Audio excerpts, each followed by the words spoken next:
तो स्वागत है आप सभी का फ्रेंड्स अपने यूट्यूब चैनल में। आज का वीडियो हमारा सिर्फ टाइप्स ऑफ इंजीनियर से रिलेटेड है। अगर आप इंजीनियर बनना चाहते हैं तो आपके लिए वीडियो बहुत फ़ायदेमंद रहेगा।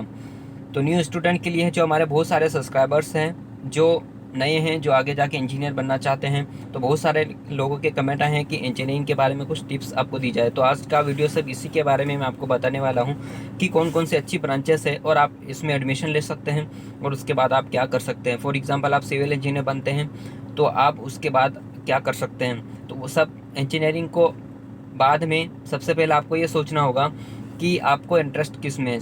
ठीक है, अगर बहुत सी बार ऐसा होता है कि हमने सिविल का नाम ज़्यादा सुना है, मैकेनिकल का नाम ज़्यादा सुना है, तो आप उसमें एडमिशन ले सकते हैं, उसमें ले लेते हैं, ऐसा नहीं। तो सबसे पहले आपको ये देखना होगा कि आपको इंटरेस्ट किस में है, आपको किस फील्ड में मज़ा आता है काम करने में।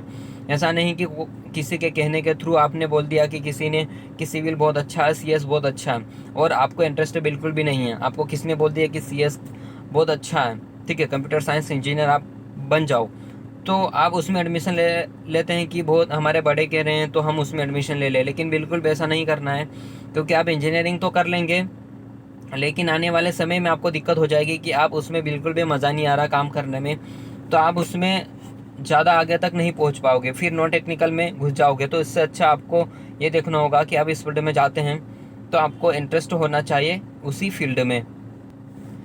तो सबसे पहले हम देख लेते हैं कि आप सिविल इंजीनियर बन सकते हैं। तो आपको अगर सिविल में इंटरेस्ट है तो आप सिविल इंजीनियर बिल्कुल बनिए, तो इसमें बहुत स्कोप है। तो पहली बात आती है कि आपको इंटरेस्ट होना चाहिए सिविल में, और ये एक फील्ड वर्क होता है, तो इसमें आपको फील्ड पे जाना होता है। फॉर एग्जांपल, कोई सी साइट चल रही रोड का, अगर आप रोड साइड में जाते हैं, और आप बिल्डिंग से रिलेटेड भी जॉब कर सकते हैं कि आपको ऑफिस वर्क अच्छा लगता है तो आप उसमें बिल्डिंग से रिलेटेड स्ट्रक्चर वगैरह डिज़ाइनिंग, तो रियल इस्टेट में भी जा सकते हैं। और आप कॉन्ट्रैक्टर बन सकते हैं सिविल कॉन्ट्रैक्टर बन सकते हैं आगे जाके अपना पीडब्ल्यूडी लाइसेंस बना के। उसके बाद में जो भी गवर्नमेंट के प्रोजेक्ट निकलते हैं उसमें आप अप्लाई करके, उसमें बहुत अच्छा स्कोप है। अगर आपको नॉलेज होना चाहिए सिविल से रिलेटेड, कॉन्ट्रैक्टर से रिलेटेड, अगर आप कॉन्ट्रैक्टर बनते हैं तो आपको नॉलेज होना चाहिए, एक्सपीरियंस होना चाहिए पहले तो। उसके बाद आप उसमें बहुत अच्छे से ग्रो कर सकते हैं। और आप उसमें नहीं जाना चाहते हैं तो आप रियल इस्टेट में अच्छी जो सॉफ्टवेयर होते हैं 4-5 वो सीख कर इसमें भी बहुत इनकम कर सकते हैं, अपना करियर बना सकते हैं। जैसे कि ऑटोकैड हो गया, रेविट हो गया, ठीक है, 3D मैक्स हो गया, और भी सॉफ्टवेयर होते हैं वो आपको सीखने होते हैं। और उसके बाद आप इसमें बहुत अच्छे से अपनी खुद की कंपनी रजिस्टर कर सकते हैं। तो इस प्रकार से आप रियल इस्टेट में जा सकते हैं, वो भी आपके पास सिविल होना चाहिए, उसके बाद ही आप ये सब कर सकते हैं। अब बात करते हैं मैकेनिकल इंजीनियर। अगर आप मैकेनिकल इंजीनियर बनते हैं, आपको मशीन से रिलेटेड काम करना अच्छा लगता है, कोई सी गाड़ी को डिज़ाइन करना, उसको बनाना, उसका पूरा मैन्युफैक्चर करना, कि नई गाड़ी निकालना है आपको तो उसका लुक कैसा होगा, ये सारा मैकेनिकल इंजीनियर का ही काम होता है। तो इसमें भी आप सॉफ्टवेयर सीखने होते हैं गाड़ी को डिज़ाइन करने के लिए, उस फील्ड में आप जा सकते हैं। इंजीनियरिंग के बाद गवर्नमेंट जॉब कर सकते हैं, इसमें भी बहुत स्कोप है, कोई सी प्राइवेट कंपनीज़ में जॉब कर सकते हैं। तो ये फील्ड में आप काम कर सकते हैं मैकेनिकल इंजीनियर बनने के बाद, और इसमें अच्छी खासी सैलरी होती है। आप प्राइवेट कंपनीज में भी जॉब करते हैं तो इसमें बहुत अच्छे से स्टार्टिंग में 12-15 हज़ार रुपये आपको स्टार्टिंग से दिया जाता है। अगर अच्छी कंपनी होगी तो फिर एक्सपीरियंस होने के बाद इसमें बहुत अच्छे से 20-25 हज़ार रुपये भी आपको मिलते हैं। कंपनी अगर बड़ी होगी, अगर आपके पास स्किल है, तो आप इसमें बहुत अच्छे से सक्सेसफुल हो सकते हैं। इंजीनियरिंग कोई सी भी फील्ड से कर लो, आपको उस फील्ड में आपके पास नॉलेज होना चाहिए, एक्सपीरियंस होना चाहिए, ठीक है, आपके पास स्किल होना चाहिए। आपने इंजीनियरिंग सिविल से करी है तो सिविल से रिलेटेड आप जहाँ पर भी जिस फील्ड में भी जाना चाहते हैं, कंस्ट्रक्शन में, रोड फील्ड में जाना चाहते हैं, बिल्डिंग लाइन में जाना चाहते हैं, तो उस फील्ड से रिलेटेड आपको नॉलेज होना चाहिए।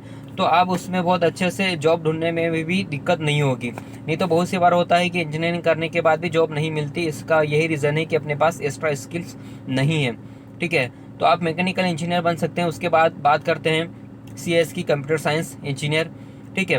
तो ये भी, अगर आपको कंप्यूटर से रिलेटेड काम करना अच्छा लगता है, ऑफिस में आप बैठ सकते हैं, घंटों बैठ सकते हैं। किसी को फील्ड वर्क अच्छा लगना, बाहर घूमना अच्छा लगता है, किसी को मैकेनिकल लाइन में अच्छा लगता है।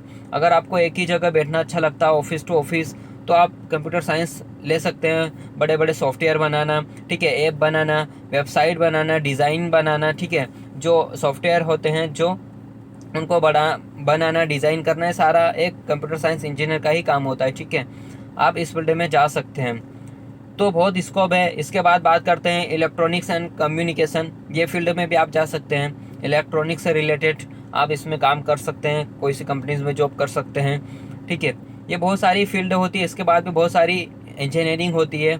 आपको पहले अच्छे से रिसर्च कर लेना है कि आपको किस फील्ड में इंजीनियर बनना है और इसके बाद क्या करना है। ठीक है, तो ये बेसिक सा वीडियो सिर्फ इसी से रिलेटेड था कि अगर आप इंजीनियर बनते हैं तो एक दूसरे की सुन के बिल्कुल नहीं बने। कोई सा भी आप कोर्स करते हैं तो आपको इंटरेस्ट होना ज़रूरी है। आपका फोकस होना चाहिए कि इसके बाद आप क्या करेंगे, ग्रेजुएट होने के बाद आप क्या करने वाले हैं। ठीक है, ये मायने नहीं रखता है कि आप कौन सा कोर्स कर रहे हैं, कौन सा इंजीनियरिंग कर रहे हैं। अगर आपने पहले से ही सोच रखा है कि आपको ये बनना है तो आप उसमें आसानी से सक्सेसफुल हो सकते हैं। तो इस प्रकार से आप इंजीनियर बन सकते हैं।